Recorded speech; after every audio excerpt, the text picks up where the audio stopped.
സഞ്ജു ഓപ്പണറായി കളിച്ചിരുന്ന സഞ്ജുവിന് അവിടെ വൈഭവ് സൂര്യവംശി എന്നൊരു താരം കഴിഞ്ഞ സീസണിൽ ഉദയം ചെയ്ത് നമ്മൾ കണ്ടിട്ടുണ്ട്. അതിവേഗം സെഞ്ചുറി അടിച്ചു. അപ്പോൾ സഞ്ജുവിന് സ്വാഭാവികമായിട്ടും ഒരു ഇൻസെക്യൂരിറ്റി ഫീൽ ചെയ്തിട്ടുണ്ട്. കാരണം അടുത്ത സീസണിലാവുമ്പോൾ തീർച്ചയായിട്ടും സഞ്ജു വൈഭവിന് വേണ്ടി ഈ യശസ്വി ജയ്സ്വാൾ വൈഭവ് സൂര്യവംശി കോംബോ ആയിരിക്കും അടുത്ത സീസണിൽ തീർച്ചയായിട്ടും അവരുടെ ഓപ്പണിംഗ് പെയറായിട്ട് വരിക. അപ്പം സഞ്ജുവിന് വഴിമാറേണ്ടി വരും. സഞ്ജു നമുക്കറിയാം ഒരുപാട് അവഗണനകൾ നമ്മുടെ ദേശീയ ടീമിലടക്കം നേരിട്ടുകൊണ്ടിരിക്കുന്ന സമയമാണ്.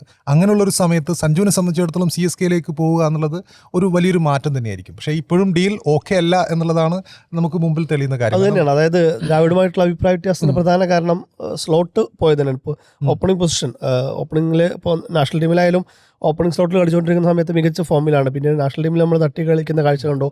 ക്ലബ് ഫ്രാഞ്ചൈസിൽ ക്യാപ്റ്റനായിരിക്കുന്ന ക്ലബ് ഫ്രാഞ്ചൈസിലും ആ രീതിയിൽ തന്റെ പ്രിയപ്പെട്ട ഒരു പൊസിഷനിൽ കളിക്കാൻ കഴിയില്ലെങ്കിൽ ആ പ്ലെയർ ഉറപ്പായിട്ടും മെയിൻലി 5 പ്ലേയേഴ്സ്, അതായത് അതിന് മുമ്പത്തെ സീസണിലെ ഏറ്റവും പ്രധാന ജോസ് ബട്ട്ലർ ഒരു കാരണവശാലും അവര് ബട്ട്ലറുമായിട്ട് സഞ്ജു ഭയങ്കര ആത്മബന്ധമുള്ള പ്ലെയർ കൂടിയാണ്. മാത്രമല്ല ഒരുപാട് ഇമ്പാക്ട് ഉണ്ടാക്കിയ പ്ലെയറും കൂടിയാണ് ബട്ട്ലർ. ചാഹൽ ഇവരൊന്നും ഒരിക്കലും രാജസ്ഥാൻ കൈവിടാൻ പാടില്ലായിരുന്നു. Trent Boult also. അപ്പം മാത്രമല്ല വലിയ വില കൊടുത്ത് നിലനിർത്തിയ താരങ്ങൾക്ക് കഴിഞ്ഞ ദിവസങ്ങളിൽ കാര്യമായിട്ട് തിളങ്ങാനും പറ്റിയില്ല.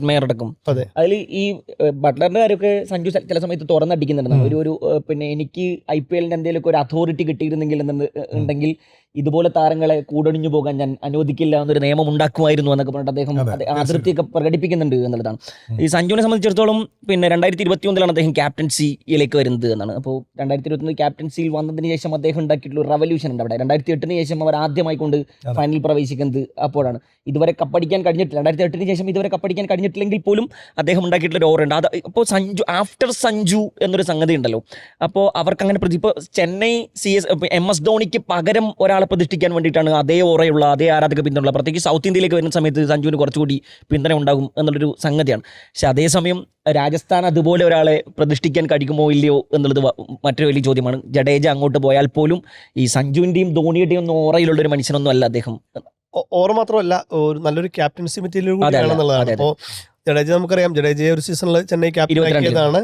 ആ സമയത്ത് അദ്ദേഹത്തിന് സമ്മർദ്ദം കാരണം പിന്നീട് ഒഴിയുകയാണ്. ക്യാപ്റ്റൻസി ഒഴിഞ്ഞുകൊണ്ട് വീണ്ടും ധോണിയോട് തന്നെ ക്യാപ്റ്റനാവാൻ പറയുന്ന സാഹചര്യങ്ങളുണ്ട്. അപ്പോൾ ഈ സമ്മർദ്ദഘട്ടങ്ങൾ അതിജീവിക്കുന്ന ആളാണല്ലോ, സമ്മർദ്ദഘട്ടത്തിലും ടീമിനെ കൊണ്ടുപോകുന്ന ഒരാളാണല്ലോ യഥാർത്ഥ ലീഡർ എന്ന് പറയുന്നത്.